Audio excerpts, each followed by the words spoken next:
So I'm Steve Walsh. I'm the director of the Institute for the Study of Western Civilization at Texas Tech. We helped put these meetings together, and I want to thank you all for being here. This is the second year in which we've had Dr. Susan Hanssen of the University of Dallas.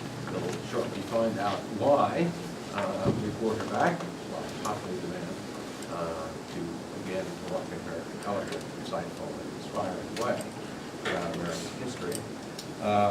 I won't go into a long rigmarole at all about Dr. Hansen's achievements, except to say that she is the shining light of the University of Dallas faculty, in a place that has many, but she really stands out. So let's give her a hand.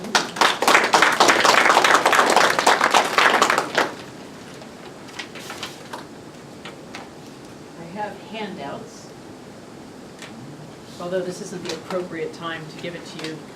I'll give it to you in a moment. That's right, a little bit of suspense. I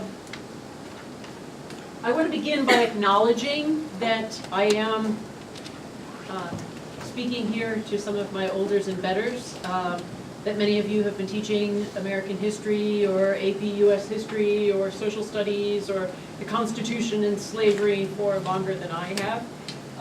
And many of you are very familiar with the Constitution and its slavery clauses. So I recognize that. I have been teaching at the University of Dallas for 17 years. University of Dallas is a small Catholic liberal arts college. It's actually not in Dallas. That's a little bit of a fiction. We're in Irving, just outside of Dallas. We're on a hill, or at least what they call hills in Texas. Las Colinas, little hills, right? We're on a hill outside of Dallas, and you can see the Dallas skyline in the distance. We also are a small liberal arts college that has two campuses, a campus in Dallas and a campus in Rome. Not in Rome, Texas. In Rome, Italy. All of our students spend their sophomore year in Rome. It's absolutely spectacular, and of course the campus in Rome is not actually in Rome either. It's on a hill just outside of Rome. Because Rome gets very hot in the summer months, and from time immemorial, the patricians of ancient Rome had their summer villas outside of the city in the Alban Hills. And so we also have a villa outside of the city in the Alban Hills. We're on the Via Appia, a nice ancient villa with a well there that they say both St. Peter and St. Paul stopped at on the Via Appia on their way to Rome. So it is a very ancient villa. We have our own vineyard. We have the students harvest the grapes and make our own wine. They can all bring back a bottle of wine from the Rome campus. So they can sit there having a cappuccino at a cafe table, looking out over their vineyard, and in the distance they can see Rome with all of its domes. And then just beyond that, the blue line of the Mediterranean shining in the sunset. This is where I think you should have your content summer. I'll go back to college for that. So, you know, I always like to laugh at them when they say, but yes, but we have a lot of work while we're over there in Rome. And I said, look, reading at a cafe table having a cappuccino overlooking your vineyard with Rome in the distance and the Mediterranean shining right at sunset is not work, right? That should not be confused with work. This is what is called scola, right? And the meaning of the word scola, or school, is leisure, right? To have a little bit of leisure time to think back about your work, to think back about your business, right? Which is a little bit what you're doing right now. This is not work. Work is what you do when you're teaching all year. Teaching is work. But taking a little bit of time in the summer to reflect back on what you teach is, in fact, leisure. So I want to provide you here with a half an hour space, right, of liberal arts leisure, right? What free men do with their free time, freely.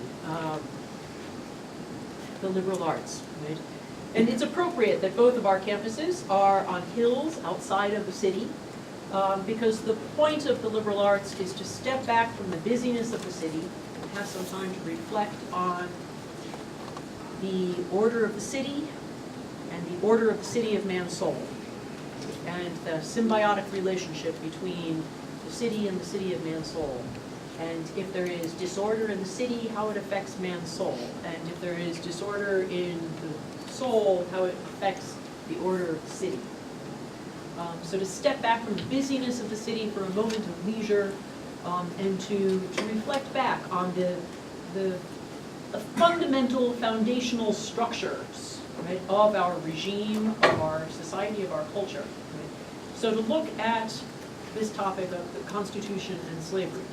Right now, particularly in the past year, this has been a very controversial topic on a lot of American campuses. There have been a lot of accusations that the national anthem itself is a kind of hymn to a racist nation, that the United States Constitution is a racist document, that the American founders should not be admired because of their complicity with slavery, right? And so I think it is worthwhile to go back and to look at this question.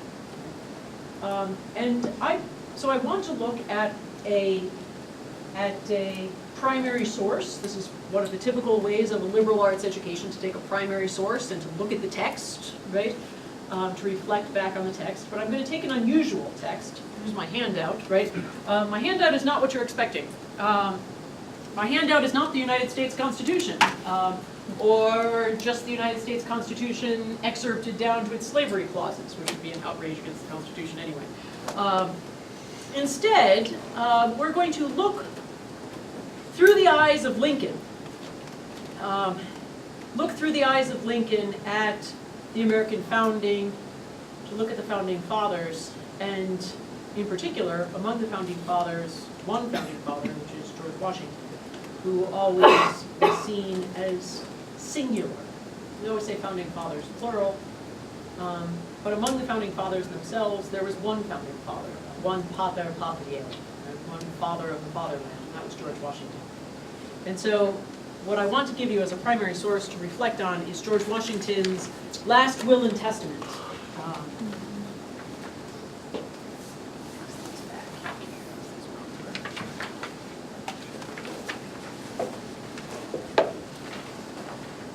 To look back at the Constitution, to look back at the founding, American founding, through the eyes of Lincoln. You are here, not on a hill, but we'll call it a sort of metaphorical hill, a sort of liberal arts leisure metaphorical hill. In 2017, here we are in Lubbock. What's this? Year 2000, Y2K, an anniversary of something or other, quite important. 1900, 1800, 1700, 1600, 1500, with 1492, Columbus sailing the ocean blue, and 1517, Martin Luther beginning the Protestant Reformation. Two dates, which are all important for simply establishing our period, right? The 500-year period from 1500 to the year 2000 is 500 years of modernity. The modern period would have looked very different without 1492, Columbus sailing the ocean blue, and 1517, Martin Luther beginning the Protestant Reformation. And certainly American history would be completely different without either of those dates. So they're always just sort of to establish the field, right? But we're looking particularly at this period here of Abraham Lincoln looking back from 1863, the middle of American history, looking back at the American founding, 1776.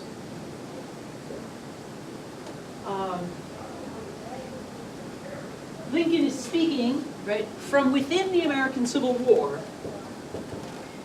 American Civil War, 1860 to 1865. 1860, the secession of the Deep South 7 states and the election of Lincoln. I should say those the other way around. The election of Lincoln and therefore the secession of the Deep South 7 states. And then 1865, the surrender of the Southern Confederacy and the assassination of Lincoln. The American Civil War stands as kind of the middle of American history, with 600,000 dead. That is more dead than all of the previous wars put together, and more dead than any single military operation since. So nothing has occurred in American history, please God, nothing will occur in American history, that has yet changed the status of the American Civil War as the middle of American history. I'm sure many of you, if you teach a two-section, up to the midterm and then after the midterm, right, up to the test and then after the test, or 2 semesters of American history, it always divides around the American Civil War, right? Middle of American history. And then, of course, the middle, what I call the middle of American history, is 1863, when all of the major turning point events of the Civil War occurred. The Emancipation Proclamation going into effect, the Battle of Gettysburg, the Battle of Vicksburg, the Battle of the Rams, or ironclad ships, keeping the British out of the American Civil War, and then the Gettysburg Address. So the Emancipation Proclamation going into effect January 1st of 1863. On the 4th of July, the news of the Union victory at Gettysburg and the news of the Union victory at Vicksburg arriving in Washington, D.C. on the 4th of July, 1863. And then that news could be sent off to London so that it could be used to prevent the British from giving the Southern Confederacy naval support, ironclad ships. And so by November of 1863, Lincoln is reflecting back at the opening of the Gettysburg Cemetery 77 years ago. Our fathers brought forth on this continent a new nation. Lincoln, looking back, this is the hopefully somewhat recognizable Lincoln Memorial. Lincoln sitting in the Lincoln Memorial, give him a large head and a beard, have him sitting on a magisterial chair, teaching us the meaning of the American founding, right? I'm chair of the history department, so I'm very aware of the importance of chairs, right? So when Lincoln is seated in his magisterial chair, right, he's actually a teacher, right? Teaching us the meaning of the American founding, looking back as he does across the Washington Mall, the reflecting pond of the Washington Mall, and at the other end he sees not all of the founding fathers, but one of the founding fathers in particular, right? The Washington Mall is set up in such a way that Lincoln looks back along the reflecting pond to the largest obelisk on planet Earth, right? As we're spinning through the solar system around the sun, there are a lot of obelisks, but we've got the largest obelisk there is. All of my students who go to Rome to study are a little bit obsessed with obelisks, because the Egyptians were obsessed with obelisks, and then the Romans were obsessed with stealing Egyptian obelisks and putting them up in piazzas in Rome, and so all over Rome you've got piazzas with obelisks. But no one has an obelisk as big as the George Washington Memorial. George. G.W. 77 years ago, our fathers brought forth on this continent a new nation, conceived in liberty and dedicated to the proposition that all men are created equal. Now we are engaged in a great civil war, testing whether that nation or any nation so conceived and so dedicated can long endure. We are met on a great battlefield of that war.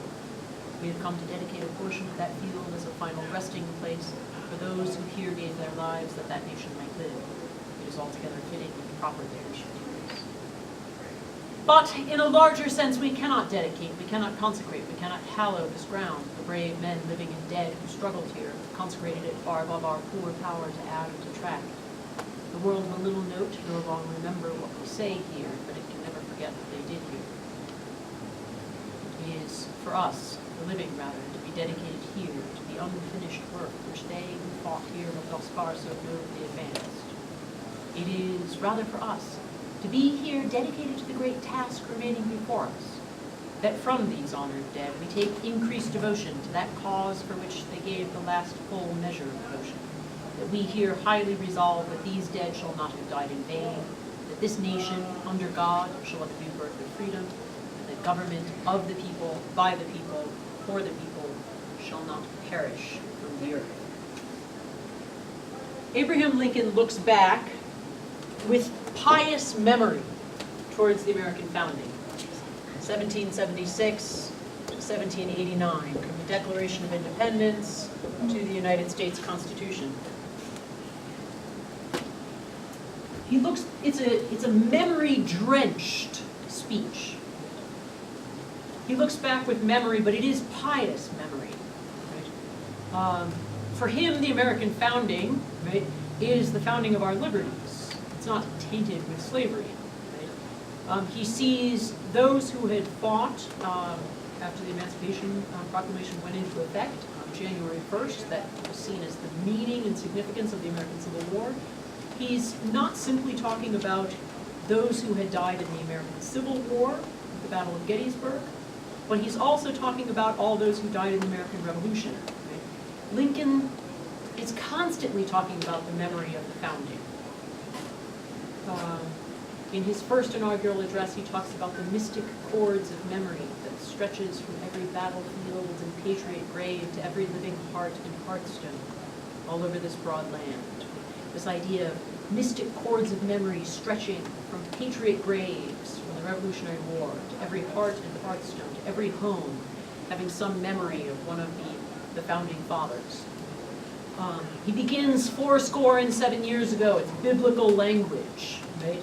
Kind of consecrating the memory of the founding. 77 years ago, our fathers brought forth on this continent a new nation, conceived in liberty and dedicated to the proposition that all men are created equal, right? Taking that direct quotation from the Declaration of Independence, 4th of July, 1776. Right?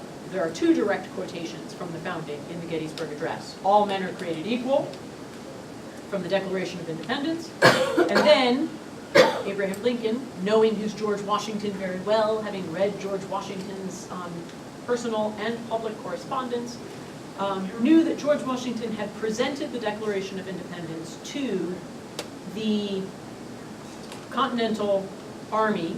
He was at Brooklyn Heights in New York at the time, 4th of July, 1776. He presented them with the Declaration of Independence and then told them, now everything depends, under God, on the force of your arms. So when Lincoln ad-libbed the under God phrase, this nation under God shall have a new birth of freedom, he was quoting George Washington from the 4th of July, 1776. Here's the Declaration of Independence, all men are created equal, now everything depends, under God, on the force of your arms. So Lincoln is on the side of Frederick Douglass, perhaps the most eloquent of the escaped slaves and abolitionists of the American Civil War period. Lincoln is on the side of Frederick Douglass that the United States Constitution is a glorious liberty document. And, you know, I think that the conversation that our country is having right now is a conversation about whether you should look at the United States Constitution in one of three ways. Whether we're going to look at it as a covenant with death, as some of the more radical abolitionists considered it, basically conceding to the Southern slaveholders that the Constitution was on their side in the fight in the Civil War and not on the side of the North. Was it a covenant with death? Was it merely a bundle of compromises? So that in some sense the Constitution is not a foundational law that stands above and beyond any statutory law, any legislature-made law, but is, like any legislature-made law, simply a political compromise. And so it's a living document that can be constantly changing. Right? So is it a covenant with death? Is it simply a bundle of compromises? Important because of its historical significance, but only important for its time, something that can change? Or is it, as Frederick Douglass and Abraham Lincoln said, a glorious liberty document that gave us the foundation of our liberties? Okay, so I want to look back at the American founding, right, through the eyes of Abraham Lincoln, and for that reason I want to look back at George Washington, right? Among the fathers, the most important of the fathers, the founding fathers, the Pater Patriae. Now, George Washington is famous for his farewells, right? He's famous for having said goodbye. It's the thing he did best, right? The thing for which we are most grateful. We always compare him to the man who didn't say goodbye, and that is Napoleon Bonaparte. The man who wins the French liberties and then crowns himself emperor and goes on to try to take over the entire continent of Europe as a French empire.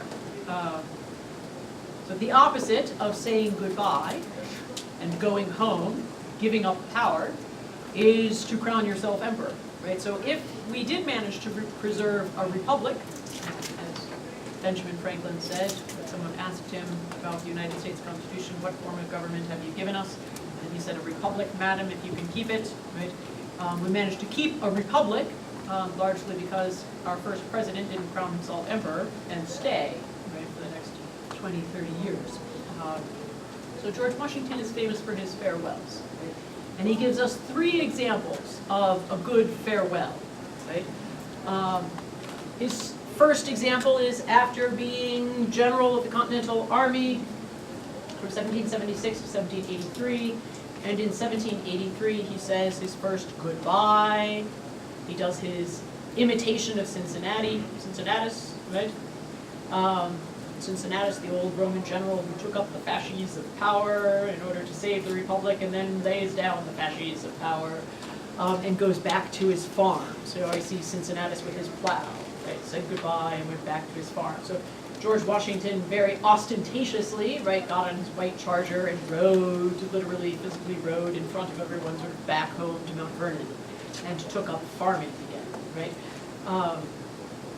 So his first farewell, right, his first goodbye at the end of his period as general, then his second farewell, the farewell address that many of you probably have used in some of your teaching, his farewell address at the end of 2 terms in office. Giving us this precedent of not taking more than 2 terms in office, a precedent which held until the 20th century, held until FDR saw fit to ignore that precedent. So then we had to take it from an unwritten tradition, just simply the way things are done around here. Nobody takes more power than 2 terms in office, right? Then we had to write it down after FDR broke the tradition, right? Lest some things which ought not to have been forgotten should be forgotten. Sometimes you have to write things down if they're going to be easily forgotten, like a written constitution. So the first farewell after the revolution, second farewell after the 2 terms in office, and his third farewell, perhaps his least well known, but perhaps his most important farewell, a farewell for which he was renowned during his own era. Right? It was his last will and testament, his final farewell, which made him eulogized throughout the nation. It was called the American Aeneas, fleeing Troy and bringing the gods of Troy and establishing New Rome. Right? He was called the American Moses, leading his people to freedom. And it was really for his last will and testament that George Washington becomes this famous. So let's take a look at it. We'll read it through, then we'll talk through the slavery clauses of the Constitution, and then we'll come back to it for a second read. So, to read it through. In the name of God, amen. I, George Washington of Mount Vernon, a citizen of the United States, and lately President of the same, do make, ordain, and declare this instrument, which is written in my own hand, and every page thereof subscribed with my name, to be my last will and testament, revoking all others. Imprimis. As a foundation, before any further clauses, imprimis, All my debts, of which there are but few and none of magnitude, are to be punctually and speedily paid, and the legacies hereinafter bequeathed are to be discharged as soon as circumstances will permit and in the manner directed. Don't skip over that clause. It's a beautiful phrase. And oh, that all of us could write the same phrase in our will class. All my debts, of which there are but few and none of magnitude. What a dream. Item 1. To my dearly beloved wife, Martha Washington, I give and bequeath the use, profit, and benefit of my whole estate, real and personal, for the term of her natural life. And then he mentions particularly his townhouse in Alexandria, his kitchen furniture, and all the liquors and groceries that may be on hand at the time of my decease. Item 2. Upon the decease of my wife, it is my will and desire that all the slaves which I hold in my own right shall receive their freedom. To emancipate them during her life would, though earnestly wished by me, be attended with such insuperable difficulties on account of their intermixture by marriage with the dour Negroes, as to excite the most painful sensations, if not disagreeable consequences from the latter, while both descriptions are in the occupancy of the same proprietor. It not being in my power, under the tenure by which the dour Negroes are held, to manumit them.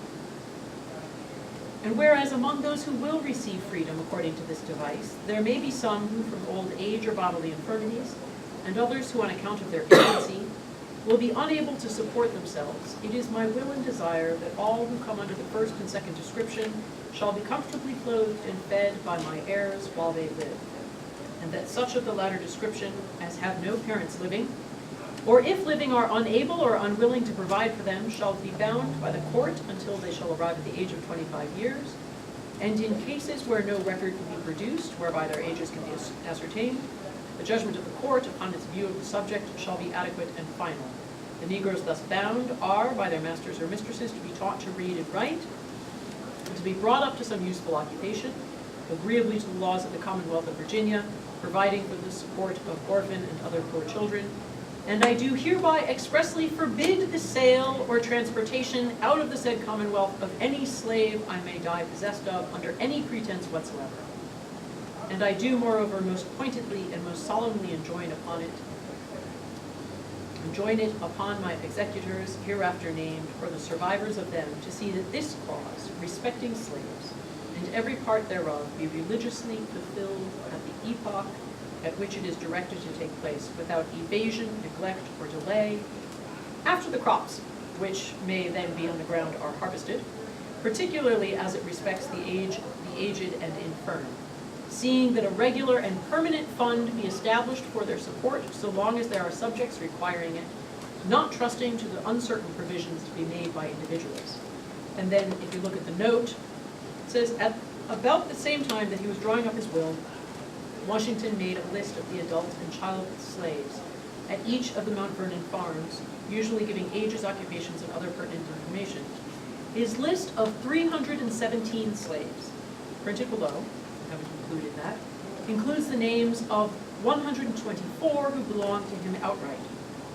All the slaves that Washington owned outright were freed after Martha's death, and the accounts of the executors of Washington's will show an expenditure by 1833 of more than $10,000 to the pensioned former slaves who remained at Mount Vernon or lived nearby. Now, very frequently when students first read this, all they get from a first read is George Washington owned 300 slaves on his plantation, 317 slaves on his plantation. He freed 124 of them at his death. George Washington was a slaveholder.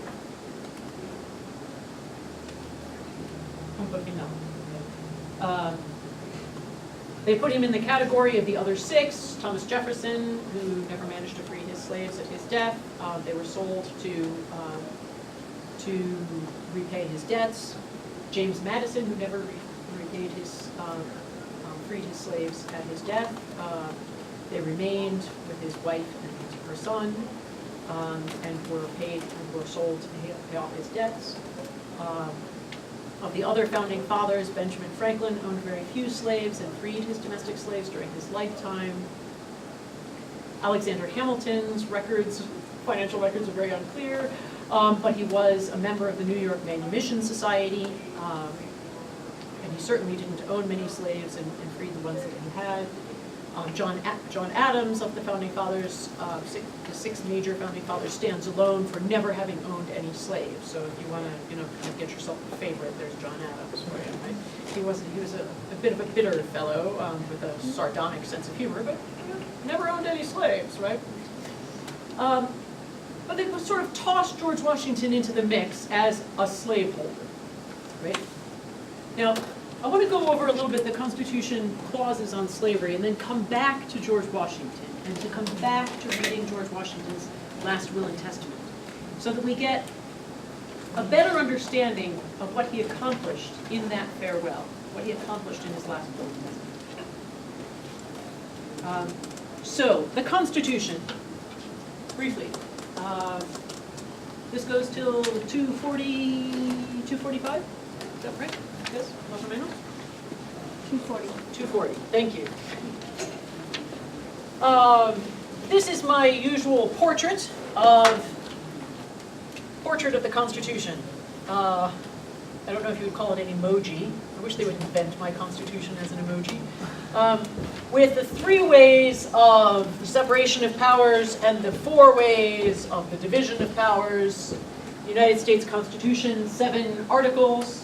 The first 3 articles dealing with the division of powers between the legislature, the executive, and the judiciary, and then the 4 ways of dividing power between the federal level and the state level.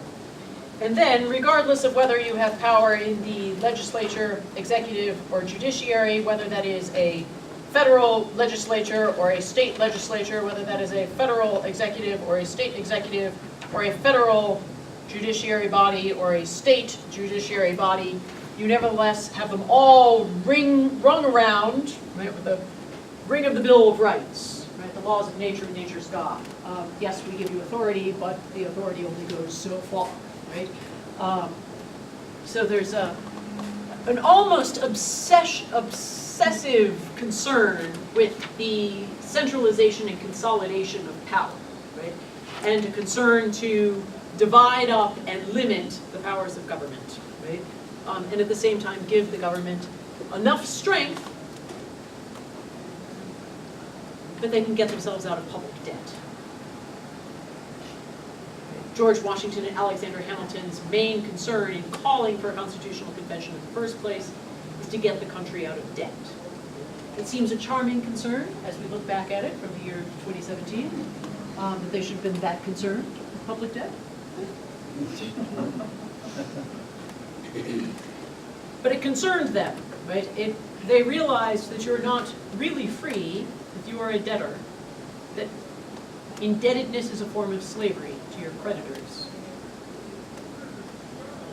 Credit card debt is slavery, right? Public debt is slavery.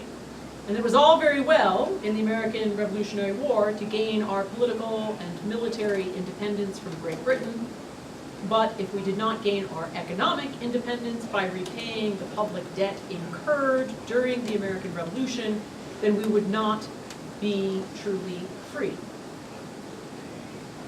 In fact, we were the only country in the Americas to gain our political and military independence and then to pay off the public debt incurred by that revolution of independence.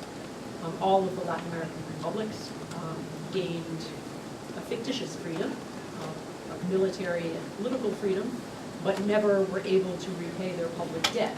And so in many ways they have remained tied to European powers by financial means.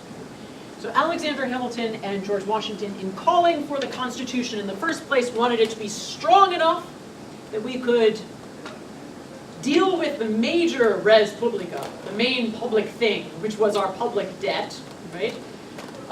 But at the same time, not tip over, right, into a centralized and consolidated state, such as they saw the British Empire having become. There are two places there are three clauses that deal with slavery in the Constitution in two different articles. In the article referring to Article 1, referring to the legislature, and in Article 4, dealing with how states will treat other states. The three slavery clauses in the Constitution. And I want to deal with these very briefly in a kind of crescendo, right? From the least important to the most important. Right? To the one that was least influential in sort of American history from the Constitution to the American Civil War, to the one that was most important. Also moving in a kind of crescendo from the least important in terms of got the least discussion on the floor of the Constitutional Convention, as we can see from James Madison's notes of the constitutional debates, to the one that got the most discussion during the Constitutional Convention. So the least discussed was the full faith and credit clause, right? The least discussed was how states will treat other states, right? That full faith and credit shall be given in each state to the public acts, records, and judicial proceedings of every other state.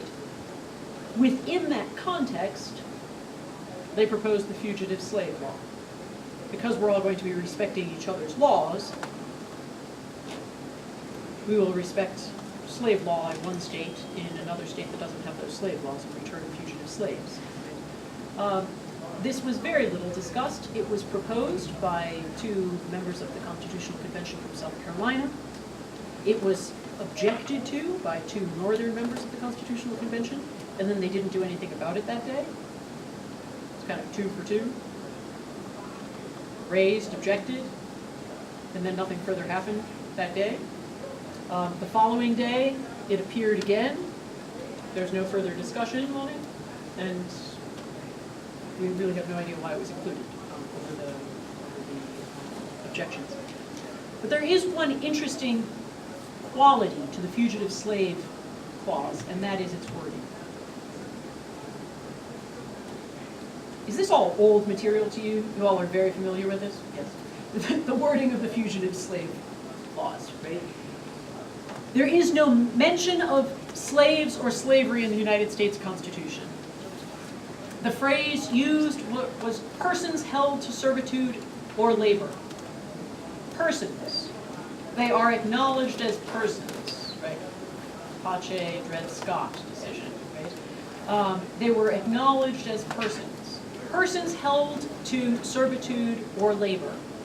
The initial proposal said persons legally held to servitude or slavery. Quietly, the legally was taken out, and it simply says persons held. With the implication that we said legally, we might also be implying that morally, right? And might be implying that the United States Constitution justifies slavery, right? So the inclusion of the word persons, right, and the taking out of the word legally is a kind of interesting move, right? But in some sense, that's all we've got on that clause in terms of it being proposed and discussed.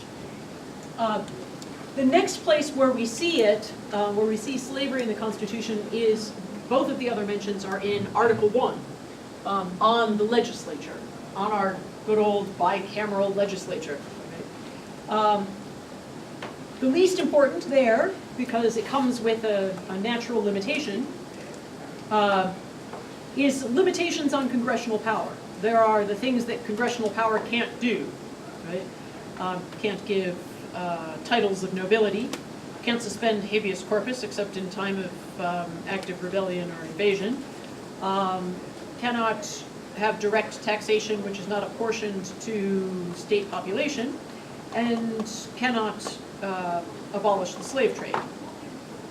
Now the last two of those, cannot have direct taxation not apportioned to state population, and cannot abolish the slave trade, had deadlines on them. 20 years, from 1788 to 1808, right? Give it 20 years before we revisit this question of the slave trade. Give it 20 years before we revisit this question of the direct taxation not apportioned to the state population. Now, interestingly enough, the slave trade was abolished by states during that 20 years. It was simply a congressional limitation on what they could do in terms of national law, but all of the states abolished the slave trade. All of the states abolished the slave trade before 1808. Even South Carolina, although South Carolina reneged and brought it back for a little bit. Right? And the slave trade was abolished January 1st, 1808, at the earliest possible moment that it could be abolished. On the other hand, direct taxation, not apportioned to state population, would take another 100 years, and that wasn't until the 16th Amendment in 1913 that we got the federal income tax. So of those two clauses, right, they both had a 20-year deadline, but when the 20-year deadline lapsed, we immediately abolished the slave trade, but nobody thought of getting rid of the refusal on direct taxation and enabling a kind of redistributive income tax for another century, which is very interesting historically, but we won't go into that. The last clause of the Constitution that, and I think the most important clause of the United States Constitution that deals with slavery, is the apportionment of representation and taxation, the 3/5 clause. Right?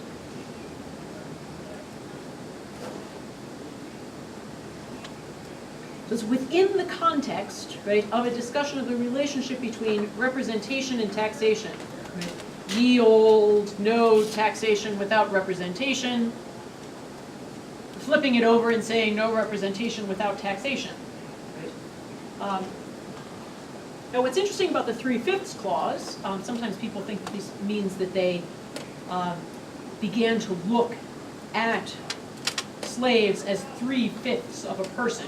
That was some sort of ghastly accusation that they were less than full humans or less than full persons. In fact, making it 3/5 rather than full was a way of limiting the slave power. Because if the slave power could claim, right, the full slave population, then they would have greater representation in the House of Representatives and be more powerful within the nation. So to say only 3/5 was a way of actually limiting the slave state's power in the nation. But what I'm more interested in, actually, with regard to this clause, is the way in which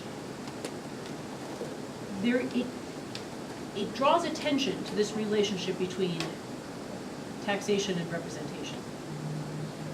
Slaves were going to be treated not quite like the free population, taxed on their property and represented in the legislature, but they were also not going to be treated quite like the Native Americans, who could not be taxed on their property and therefore were not represented. So it draws attention to the relationship between representation and taxation. If you didn't own property, you couldn't be taxed for the public things. If you couldn't be taxed for the public things, then you didn't participate with your money, with your property, in the res publica, right? In the defense of the realm, right? In the construction of public institutions, in the support of education. Right? If you couldn't be taxed because you had no property, then you weren't a full member, representative member of the republic. Right? To be free was to have property. Right? So I want to look at George Washington's conception of what it meant to free the slaves. Right? This is the grand finale. So we're looking at George Washington. To free slaves for George Washington meant giving them property. You could not simply free them and cast them on the public welfare.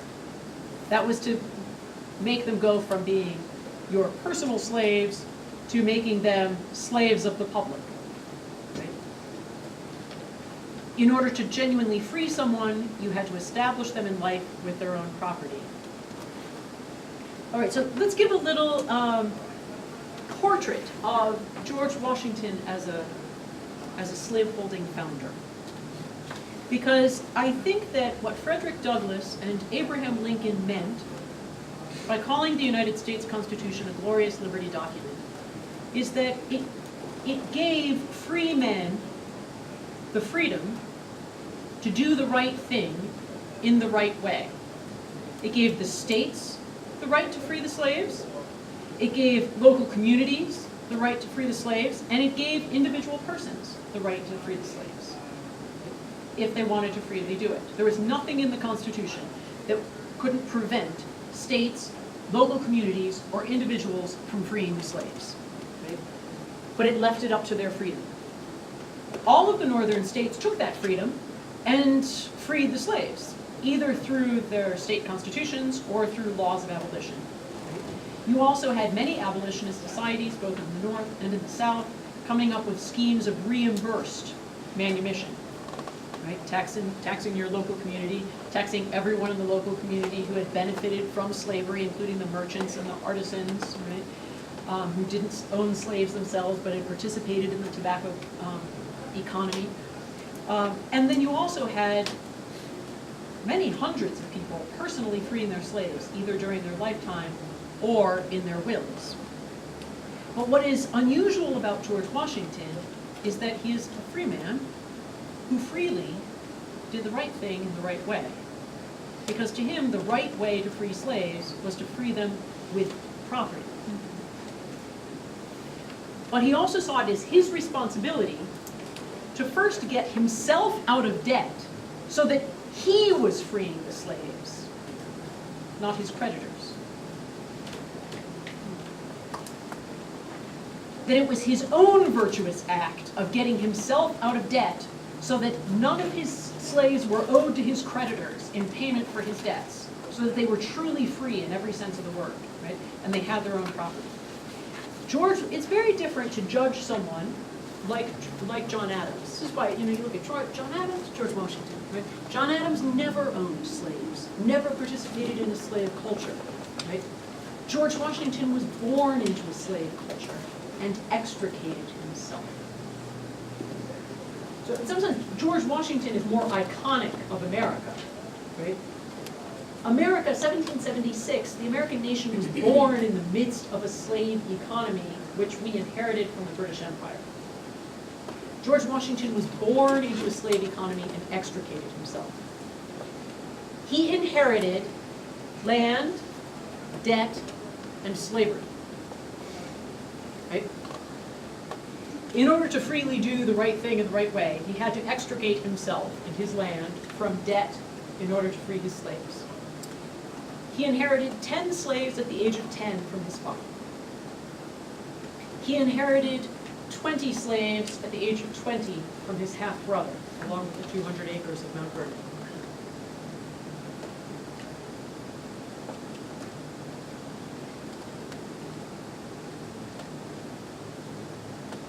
He married Martha Washington, who had her own property and her own slaves, Custis family property, Custis family slaves. They were part of her dowry, dower slaves, dower property. It would never belong to George Washington. It never came into the Washington family treasury. Right? At his death, at her death, it would pass back to her Custis family. They never belonged to George Washington. So while there were slaves on Mount Vernon plantation, right, that belonged to Martha Washington, they did not belong to George Washington. There was nothing he could legally do about freeing them. So he inherited 10 at the age of 10, inherited 20 at the age of 20. He purchased 30 slaves during his lifetime. Sorry, purchased 50 slaves during his lifetime. The last slave he purchased in 1772, prior to the American Revolution. So he acquired, by inheritance or by purchase, 80 slaves. By the time of his death, he had 124 by natural increase, by his own slaves having children. And he freed 124 slaves. He freed all of his slaves. What he needed to do in order to free his slaves was to get Mount Vernon out of debt, so that those slaves belonged to him and not to the public credit. Right? He was the only founding father from the South who was born and raised in a slave tobacco economy, which was ridden with debt, who lived on debt from year to year, debt to the London merchants, right? Sending their tobacco off, purchasing what they needed, sending their tobacco off, purchasing what they needed, getting deeper and deeper into debt every year. He was the only American founder who managed to diversify his crops, go into fishing on the Potomac, grain, cattle, get out of tobacco and get out of tobacco debt, so that at his death, he could not only free his slaves, but also give each of them an inheritance of property and to take care of the aged and the children. In his generation, this was seen as an absolutely monumental achievement. Not by constitutional law, not by legislative law, not even the British way, which was you tax everybody else and get reimbursed for freeing your slaves, but personally, getting yourself out of debt and being able to give an inheritance, right? From 1776, right, to 1826, 50 years later, right, the period of the early republic. For all those years, up until 1733, George Washington's Mount Vernon estate is paying money out to his former slaves to sustain them. And he also doesn't free them until Martha's death because he realized they had intermarried with Martha's dowry slaves. And he didn't want to disrupt families. He didn't want to break up families, and he knew that if they needed to move immediately in order to get jobs, to get work, right, or to go and to settle on some land with their inheritance, that they would move away from their families. And so he waited until they could find out where the dower slaves, where the custis slaves were going to go, and they could follow their families, and with their inheritance work to free the dower slaves. And so in some sense, George Washington, from the time 1772, which is the last time he purchased a slave, right? From the time he returns to Mount Vernon after his first farewell in 1783, and makes his first list of all of the slaves on the property and begins tracking their intermarriages, right? He begins to think about how a free man could freely do the right thing in the right way, considering the intermarriages, considering the fact that in order to be truly free, they needed property, right? Begins getting himself out of debt, diversifying his crops, getting out of tobacco, right? And building up this possibility of genuinely freeing every 124 slaves that belonged to him in his own right. This was seen as an achievement of magnitude that was a model, an icon, for how a nation which had been born in a slave culture could extricate itself, right, over the following years. This is why, over the next 100 years, the United States built in the largest obelisk on planet Earth. All right, thank you. That's a little over time.